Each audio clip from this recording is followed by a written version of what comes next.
And ladies and gentlemen, we are back. Keys to the City from All Noise Radio. If you haven't checked out the first part of our segment, NFL Talk, you can check us out on Spotify, YouTube as well. Go click on Keys to the City, Facebook as well, Instagram. We are Keys to the City. I think he's calling you now. He said he's going to be calling you.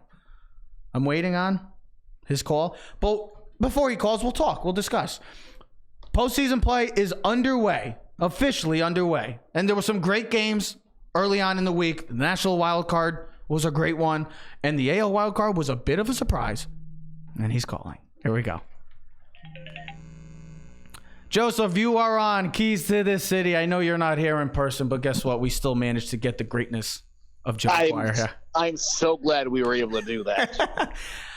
So, AL Wild Card, NL Wild Card, we're currently talking right now. Postseason's underway. Great game. Sad ending to the Brewers season in the NL Wild Card. And then the shocker of the Rays going into Oakland and completely slapping them around, surprisingly. My biggest take from it is those two teams, the Nationals and Rays, just lost Bryce Harper to Nationals. Do these teams, these lower market teams, need stars to be successful, or do they need the stars to compete for a championship? They could be successful, but they might not win championships. Do they need like a Bryce Harper, teams like that, to compete for championships, or can they just be successful and that's enough for the fans? I mean, look at the St. Louis Cardinals, which is a small market team that plays like a large market team. Then look at the Mets, who are a large market team that operates like a small market team. To me, the difference between big market and small market is you don't have money to spend on middle relief, and you get whatever you have left over in your pen.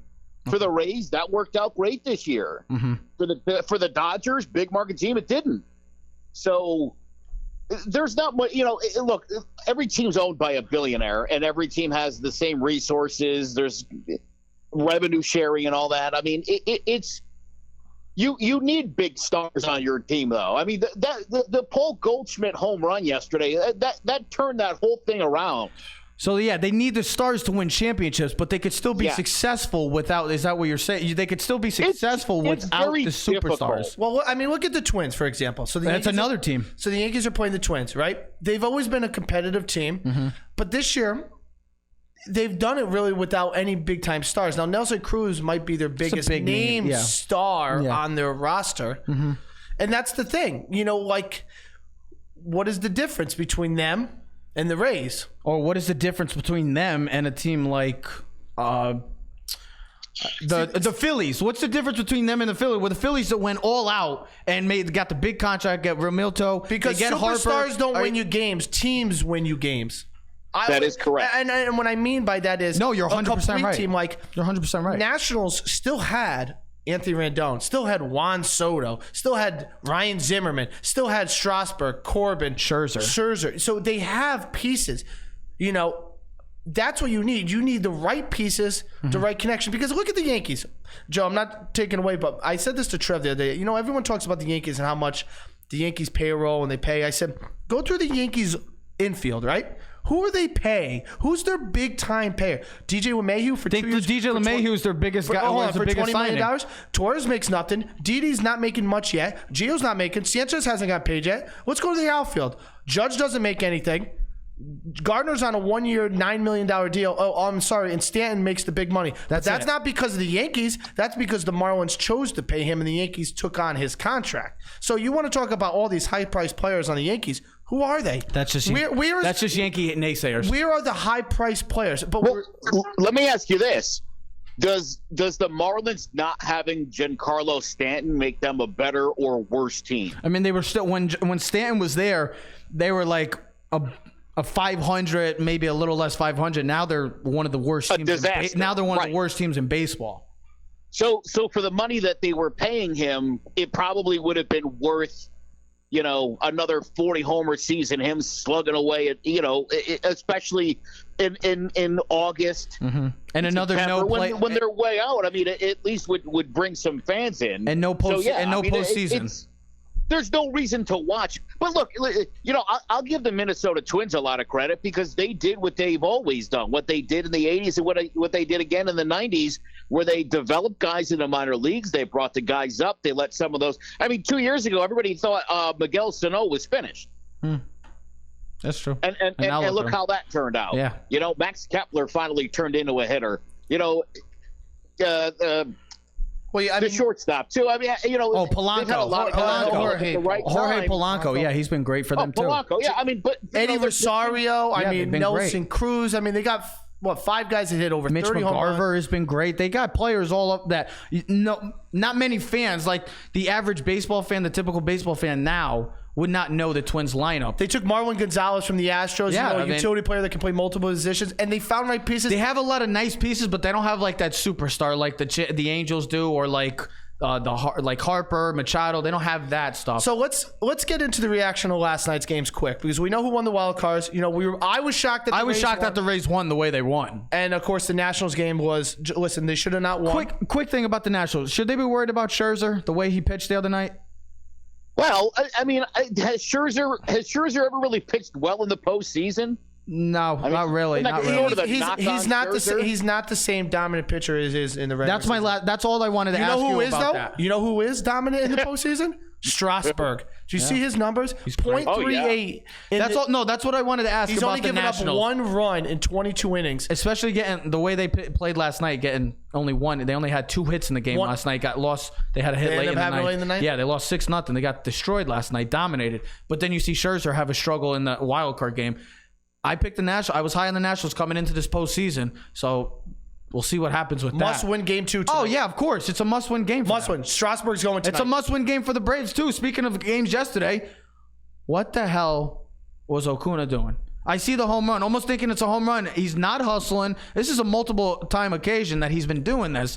And players and the manager, Snitker, was actually voicing this displeasure and kind of frustrated about it. You can't bench him like you did in August. It's the playoffs. This is the postseason. Why do we see players, and it's always like the young players. I saw Torres has done it a couple times as well. Players have done this, and I don't understand why the young players are doing this. Can I make a remark that might get people rolling the wrong way, but it is a true thing.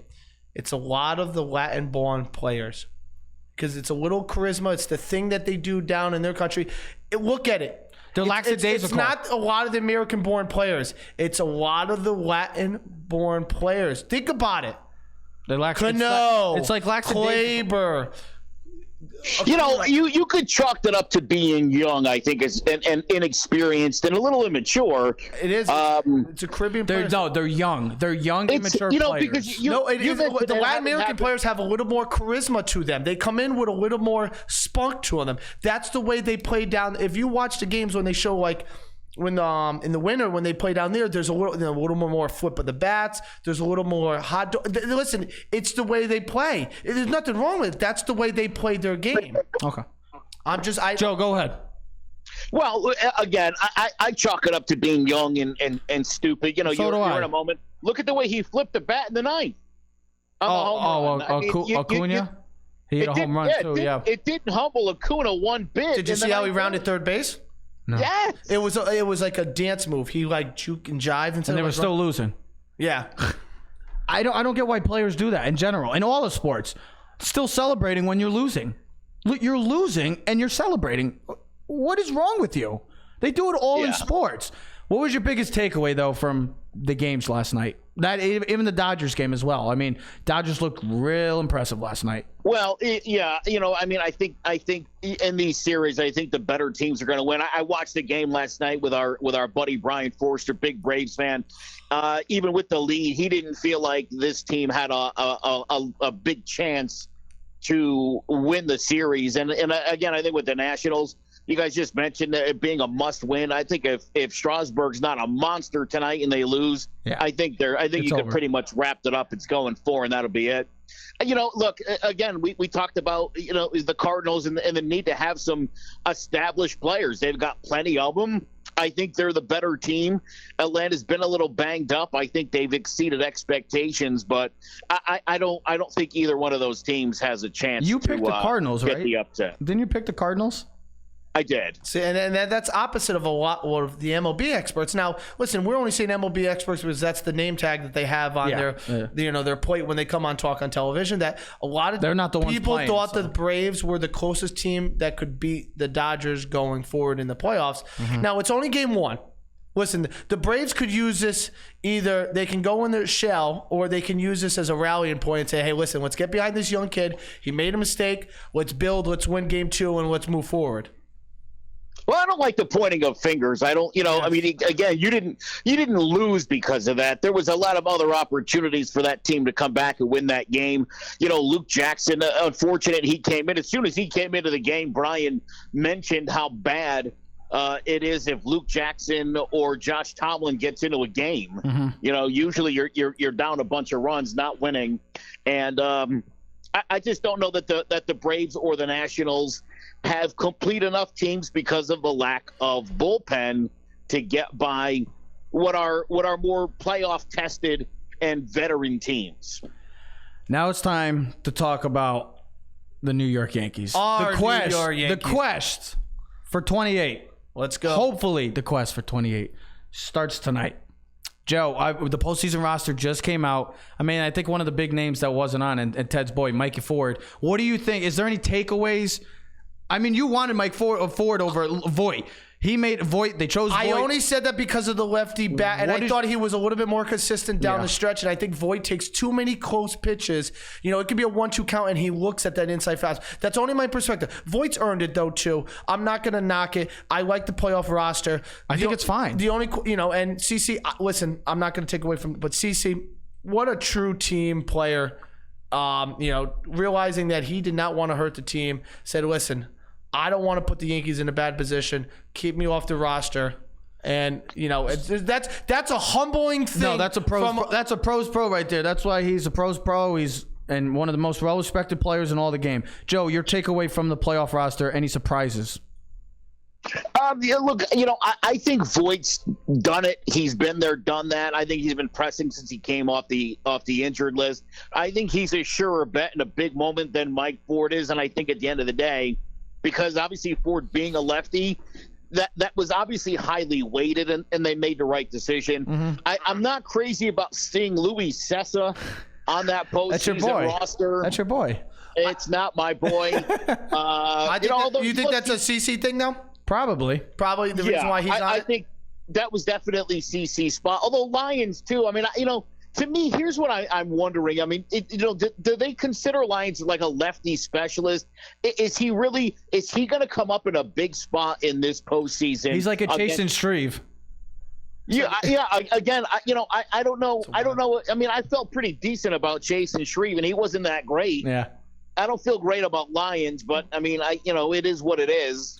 So let me get into the pitching staff. Did Boone and the Yankees make the right call? Paxton 1, Tanaka 2, Sevy 3. I think, to me, before anybody gets, I think it's 100%. I'm 100% all for it. I think Paxton should go 1 and Tanaka game 2 just because of Tanaka's experience. And I'd rather have Tanaka, if the Yankees did lose tonight, coming off game 2 with his postseason experience, other than James Wood Paxton not having any experience. And then Sevy at 3. I mean, there's the big 3. That's what they're going to roll with. Just like everybody's been saying, the Astros got Cole, Verlander, and Greinke. This is the Yankees' big 3. This is what they're going to roll with going forward. How do you feel about what the decision they made? Trevor, I would bet that what you just said is exactly what Larry Rothschild and Aaron Boone considered. Look, Paxton's been so great for his last 10 starts. Yeah, but he's been great. I would have went Tanaka 1. No, I would have never went. If it doesn't pan out, I mean, I think there's no bigger guy to count on than Masahiro Tanaka. We know what he's done in the postseason. The most important game, though, sometimes is game 1, plus the game 1 pitcher is going to pitch game 5. That's why I have Tanaka. That's why I have Tanaka starting. Understandable, but I would come back. It'll be an all hands on deck situation. No, I know, anyway. But I would come back with, and that's understandable where you're coming from. But I would come back with, like I said, the postseason experience of Tanaka in those big moments, pitching in a game 7. That's why you have him pitch game 1. Paxton's never been there. But the way Paxton's been dominating. But say they lose tonight. Talking about the postseason against Justin Verlander, But say they lose, Joe. Say they lose tonight. About Tanaka, but if you're basing this on who the hot hand is, it's Paxton, and I think it's always smart to ride the hot hand come postseason. But say the Yankees do lose tonight, you'd rather be having Tanaka than Paxton tomorrow. Am I right? Maybe not. Yes. Maybe I have. I would 100% want Tanaka pitching game 2. But I'm going to use the words you just said. Keep the hot hand. If Paxton's the hot hand, I don't worry about him pitching game 2 because I know this guy has been killing it for the last 6 months. He's 10-0 since August 1st with a 2.5 ERA. Teddy, if you're on the road and you're trying to steal one, you go Tanaka Paxton. But since you're home, you have the home crowd. You got all that energy behind them. You go with Paxton, the hot hand. You got one of the best lineups in baseball. You go with Paxton. And then you bring back the experience of Tanaka. And he's been great. He's a 1.5 ERA in postseason, 3-2. He's pitched against Verlander. He went toe-to-toe in Game 7 a couple years ago just because of the offense didn't get going. He went toe-to-toe with Verlander. I like this decision. Paxton won. Game 2 is... All right. Is Tanaka. Hey, listen, and then at the end of the day, you got to win the game. And then Sevy game 3. I mean, if Sevy's been pitched pretty good so far since coming off the DL or the IL, if he could come in and win a clinching game possibly, and one of the best pitchers in baseball up until this injury, I'll be all for it. As Joe knows, you just got to win the games. It doesn't matter. Yeah, pitch your game. And do what you do best, slug the ball, hit home runs, and win. And that's what it's really come down to. Yep. They got to win. So, Joe, I'll ask you the first question. What's your expectations for the game tonight or the next two, tonight and tomorrow? I'll do tonight and tomorrow. Yeah. And then I'll just ask you afterwards. I'll ask you just what's your expectation with the Astros series. But I think the Yankees will very likely take the both games in New York. I highly expect that. Yeah, but they're unbelievable at home. We know how they are at home. I'll tell you, to me, the key to this is going to be simple. The Yankees cannot give Minnesota extra outs. Good point. We talked about this with the other games. I mean, you said this yesterday, but no errors. Smooth, clean play. It makes it even more amazing that the Cardinals won yesterday because they had I think they had 3 errors at one point. I don't know if they had more, but they had 3 errors. But when you're a good fielding team like the Cardinals, you can survive a bad game. Yeah. If you're the Yankees and you're kind of a suspect team defensively, I mean, the Yankees certainly have some good players. And we know Urshela's good despite what the metrics say about him. You know, obviously Judge is a superior outfielder, but for the most part, the Yankees, the defense isn't great. I think as long as they're not costing this team, I think these guys are going to be fine. I assume, if things get into the bullpen the way those guys have been pitching, it's lights out. It really will be. I think if the Yankees don't make any stupid mistakes, no base running errors, I think they could take care of business quick against the Twins. I got a same kind of question. So, how long do you think how long do you think the pitchers go for? You think they go 5 or 6 and then go to the bullpen? And the second part of this question is game 1, 2, and 3 you have it decided. For the ALCS, if they get there, do you expect the game 4 starter to be an opener? I do expect game 4 starter will be an opener, assuming that they're not down 0-3. Okay. If they're down 0-3, then again, I think it's going to be an all. I think you'll see Paxton the start. Okay. You'll see Tanaka. You'll see anybody and everybody in that game. But yeah, I mean, look, I think the Yankees. I'm going to make a prediction here, and it's a little bold, and I'm sure people aren't going to like this. I think the Yankees are going to sweep Minnesota. I think the Yankees pitching is that much better. I think the lineups are even, but I think when you look at the bullpen, the late inning damage, I think the Yankees can take 3. And I don't think they're going to be close. I mean, I think they're going to be like bangers. I think it's like some 8-6 games.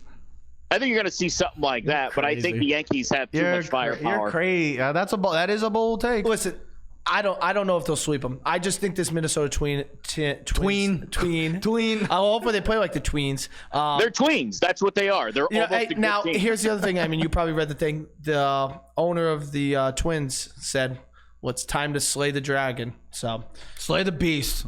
Time to because they. I mean, they can hit. Listen, let's give them. We know this is going to be a home run derby. They have the best hitting percentage and on base percentage against lefty pitchers in all of baseball. So their OPS as average is 872. So how long do you think Boone keeps Paxton in tonight? If that's the case, for what you're just saying, Ted? I think unless someone's dominating and has a lead, I don't think any starter is going I don't think anyone's getting out of the fifth.